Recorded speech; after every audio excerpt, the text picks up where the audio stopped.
Hey guys, what's up? My name is Anthony, and welcome to another edition of BNA Sports Talk. So today I have two stories that I really want to talk about. So, a story that was really flying under the radar. The other day, Jay Glazer, who predicted the Odell trade, he predicted teams are looking at trading for Jadeveon. He doesn't just say stuff to say stuff.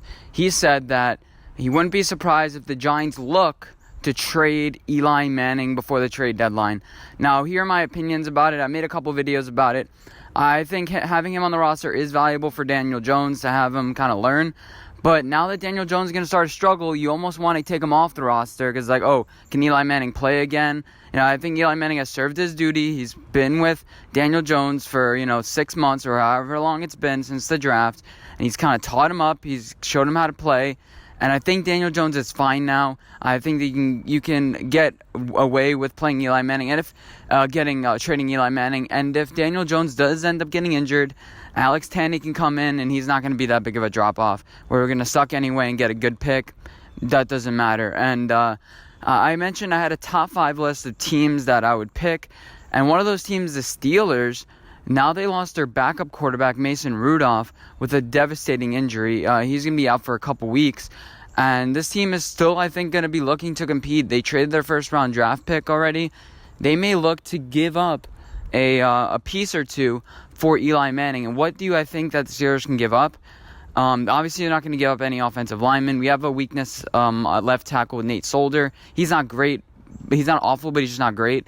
And, so the Steelers, I think at this point would just give up like a third-round draft pick in 2021, that sort of thing. It wouldn't be too good of a look for the Giants at first. I mean, you have John Mara who's going to probably veto the trade. But at some point, I think you're going to have to really, really move just off Eli Manning, whether it's I think this season, just have him ride out, see what he can do. And if not, he's probably just come back to the Giants, sign a one-day deal, and then retire. That sort of thing. I think he should just try to test out the water somewhere else. And, the Steelers would be a good fit for him. You have an offensive line that's decent. Their offensive line has really stepped back with run blocking. And I think that's because they have a bad running back. And especially now Jalen Samuels is out. I don't think they're going to play that well. They have 2 offensive linemen graded in the top 10 according to PFF, which is a pretty good thing. That's going to be a pretty good strength for them this year. Offensive line would keep Eli good. They have decent enough wide receivers. They have Juju Smith-Schuster. This offense can score some points. I mean, with Mason Rudolph, they had some good games. More specifically, Matt Failer, I think his name was, at the guard position. He's played really well. He's a tackle, sorry. He's played really well. They rank him in the top 10. And they also rank in the top 10, I forget who else, David DeCastro, I think. Yeah, he's just solid. And this offensive line is going to be good for run blocking. And their defense, too, is formidable. They gave up 26 points to the Ravens, but the Ravens are a top offense in the league, especially with their run offense. And then you have Lamar Jackson, who is not a scrub, but he's not great either. But this defense has shown that they can hold teams. And Eli Manning, especially the family connection, I think it would be a good spot for Eli Manning. The Giants need to move off Eli Manning. I don't think that'll hurt his career that much. You got to try something. I mean, this division is begging to be taken by somebody. You still have to play the Ravens one more time, and I think that'd be a home game that they play the Ravens. I'm not too sure about that, but you still have a lot of divisional games left to climb back in this division. You're 1-4 right now, but if you rattle off and you go 10-2, you have 11 wins, or 9-2, you have 10 wins. So in this division, it's begging to be taken by somebody. You win against the Ravens, and all of a sudden you're a game behind them. That sort of thing. So next, what I really want to talk about is NFL's problem with helmets. So in the bottom of the 8th inning, Rays leadoff batter Austin Meadows hits a line drive to the to right field, and O.J. Howard, the tight end of the Tampa Bay Buccaneers, ends up making a great catch. And now, the catch didn't surprise me. I mean, he's a tight end. He's great. But what did surprise me is the announcers did not recognize that right away. That was really confusing. The game was already put away. It was kind of quiet in the stands. I mean, the crowd did bring it. I mean, that was intense. I've been to Tropicana Field before, even when the Yankees were there.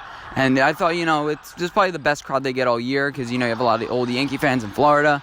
But, man, that crowd did bring it. It was intense. And Game 5 is coming up, and I have the Rays winning that game. But all points aside, O.J. Howard caught the ball, and, all the fans were great. But I didn't think anybody recognized him. And they even said, oh, it's O.J. Howard, former Alabama tight end.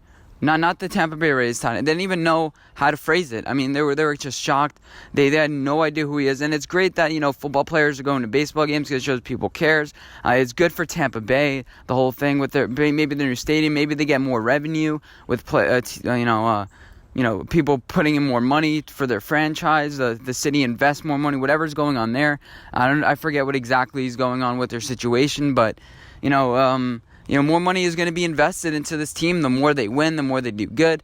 But the main problem is the helmet. The helmet thing. How all these players are in helmets, and how players' marketabilities are decreased by helmets. And this is the big problem. They're trying to promote certain things with Patrick Mahomes in commercials, their face. They're trying to promote Dak Prescott, his face. And this is a good way to move forward because they've always had that problem. It's hard to recognize players when they're not on the field. I mean, with the Florida Gators, I go to the University of Florida. I'm pretty sure that's known at this point. But if you didn't know, I go to the University of Florida. And sometimes I see players, if they didn't have the name on the back of their jersey when they're just walking about and stuff, I would have no idea who they are. They're just like normal people. And, so you're going to need to market people's faces. That's what the NFL is moving towards. And, and that's what Tom Brady does. If you notice, every single weekend he has an Instagram or Twitter video where he's with his kids and stuff, and he's promoting, like, his business. I think it's for his business, but I think it's also partly for the NFL, too, saying, here's my face. We're people, too. We have personal lives. Bringing them into the personal life. And, people enjoy that. It's refreshing, just to see the behind-the-scenes. People are dying for the behind-the-scenes stuff with football, too, because it inspires kids to be like, I want to be like that person, because we often see the brutal side of the NFL, people hitting, injuries, concussions, people lying on the ground because, they can't move. If you see people, he has a beautiful family, they're doing nice, then it's a little bit more marketable. Saquon Barkley's face, marketable. So, that's what the NFL has to deal with. And, so hope you guys did enjoy this video. Again, I just want to make a quick little video talking about stuff. I don't want to make this huge production. Those are my 2 topics of the day. Let me know what you guys think about those topics. Agree, disagree, with whether you have specific opinions about anything. I don't feel like getting into it again. But I'm going to leave you guys off with the outro, and I'll see you in my next video. Bye, guys.